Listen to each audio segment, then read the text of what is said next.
Kaya please, parang awa nyo na itigil yun ang pagnanakaw nyo sa pera ng bayan, ang pagwawalda sa pera ng bayan. Dahil sa halip na mapunta ho sa gantong uri nga ng mga, di ba, proyekto, di ba, mawalang galang lang po. Hindi sinasamahan natin, hindi issue ito ng politika, katotohanan po ito. Kaya yung pong ating panawagan, sana po, nakikinig sila. Pero alam ko, mga magnanakaw sa gobyerno tulog pa ngayon. Tulog pa.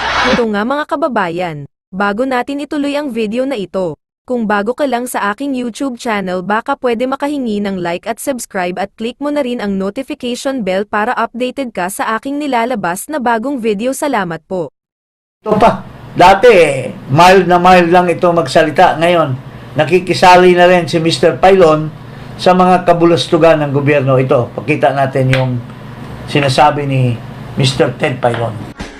Patunay lang ho na napakaraming Pilipino naghihirap ngayon. Kaya dapat makonsensya kayo kapag nagwawaldas kayo sa pera ng bayan. Sorry po, hinahaluan ko ito na hindi ito politika. Ito ay katotohanan. Napakaraming pamilyang Pilipino, naghihintay lang po ito ng puhunan. No? Magkano sinimulan nito? Pero nakita ho na pagtatagumpayan nila.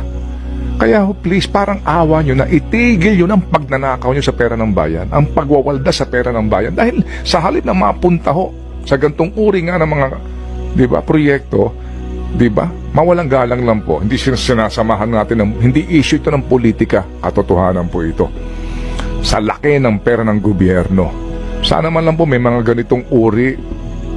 Programa. Oho, nagbibigay ho ng break sa mga tulad nila. Na hindi mo na kinakailangan pa magpunta ng Maynila para maghanap at maging laborer. Doon sa kanilang kanayunan po, may pagkakakitaan sila. Opo, kaya yung pong ating panawagan, sana po nakikinig sila. Pero alam ko, mga magnanakaw sa gobyerno tulog pa ngayon. Tulog pa. Sabihin ko, Sige. tulog pa yun. Alright. Asa ka pa. That's coming from the mainstream, ha? Mainstream media, TV5, ha? Oh, nagsasalita na din. Oh, so, mga kababayan, tayo'y natutuwa na marami na po ang nakikisama ngayon sa pagbuljak nitong mag-asawa at yung kanilang gobyerno. Kasi kami, magmula pa lang nung unang salbo ng Marcos administration, nung nasa ano pa tayo? DZXL. At doon pa nga, kasama pa ang butihin nilang kaibigan na si Mr. Vic Rodriguez na siyang kanyang executive secretary. At kinwestiyon pa natin ang kredibilidad nitong si Vic Rodriguez tungkol sa sugar. Inimbestigahan pa ito, pinapunta pa sa Senado at mukhang pinotektahan pa ito si Vic Rodriguez ni Ginoong Subiri noon. Kasi mayroong controversial thing that happened on the sugar. Kaya hindi ko malaman kung gaano ba kalinis talaga ito si Vic Rodriguez na makikisali ngayon sa oposisyon. Paring Ado, may nabalitaan ako, may tinatanong ka tungkol kay Vic Rodriguez. Ano bang napakaalaman natin doon? Well, nag-book launching si Vic Rodriguez. Book launching, ha? At dalawa lang naman ang tinanong kong question. Ano ba ang secret deal ni Marcos at ni President Biden ng Amerika? Pangalawa, nagdudroga ba talaga si Pangulong Marcos? Yun ang tinanong ko sa open forum na nandiyan naman sa internet kung gusto nyo mapakinggan. So, hihimayin natin yung mga tanong mo. Pero una muna, ano ba ang pangalan ng kanyang libro at mukhang binibenta na ngayon sa publiko? At mukhang tatakbo yata ito ng senador, nagpa-fundraising. Kasi klarong-klaro doon sa kanyang mga asta, doon sa rally ng mga tunay na oposisyon, mga tao na lumalaban kay Marcos, ay ang kanyang asta ay parang gusto niyang manungkulan bilang kandidato pagka-senador or manungkulan sa bansa at tatakbong senador doon sa napansin ng mga karamihan. So, kaya nga siguro isa ito sa kanyang mga gimmick na magpalabas ng ano ba ang tawag nito? Libro. At anong pangalan? Nabasa mo ba? Kaya, ang title Kingmaker. Ba? Kingmaker. Kingmaker. Ibig sabihin, ano ba ang ibig sabihin ng Kingmaker? Ikaw, nakabasa ka. Let me ask you first. Then I will make my guess what it means. Ang ibig sabihin ng Kingmaker ay ikaw ang gumawa ng paraan para ang isang tao ay maging hari. Okay. Anong klaseng hari? Di ba mayroon kang gimmick dyan? Yung hari na naging clown?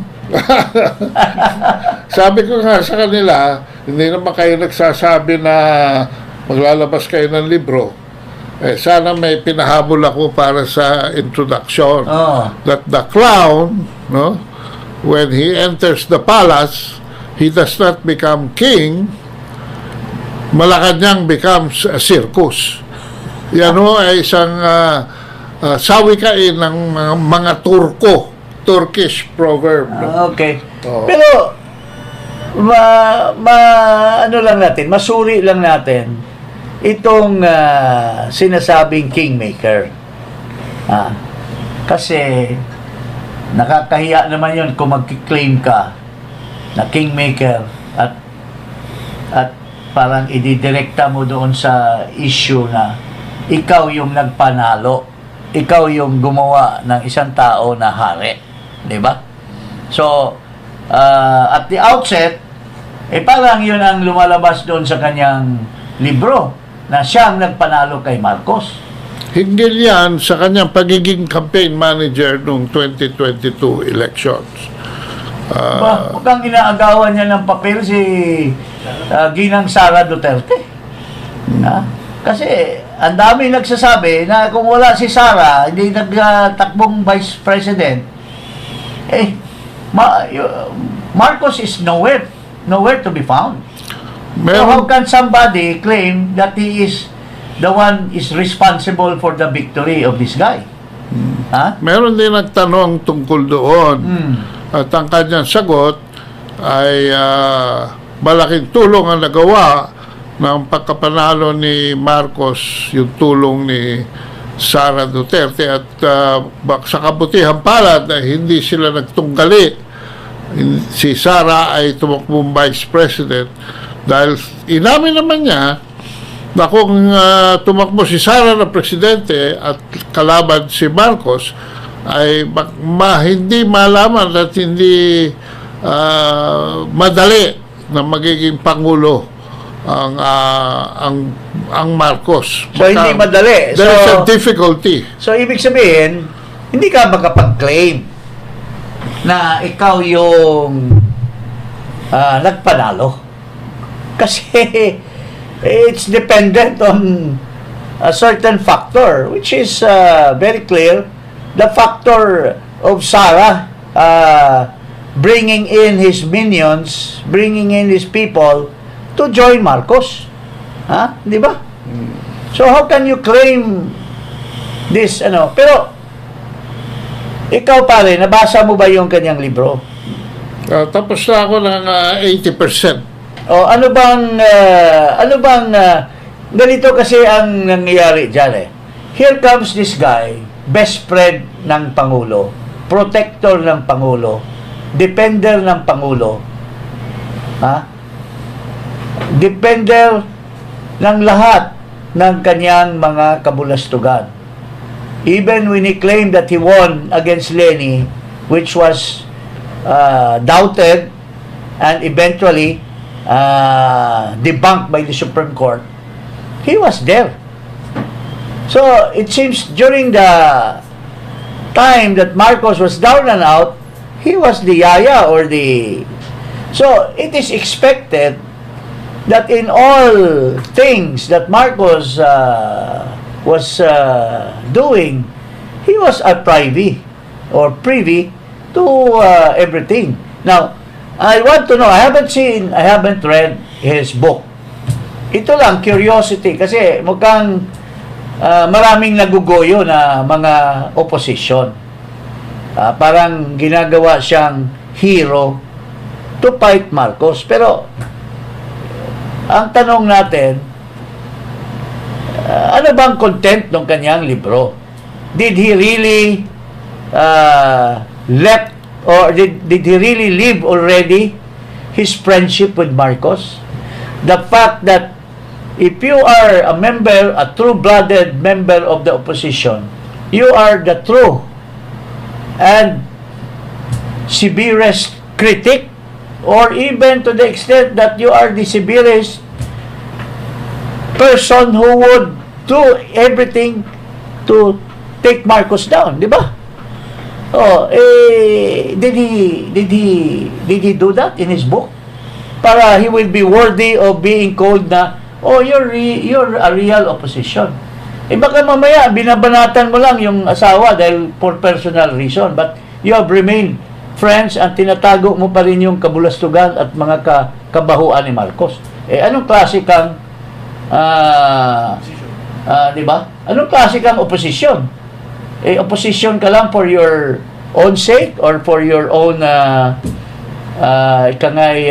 vested interest, or ikaw ba ay tunay na position? Kung tatanungin sa ating mga opposition, if I have something against someone whom I really want to bring down, I will go out of my way to help the cause of the people, the cause of those people.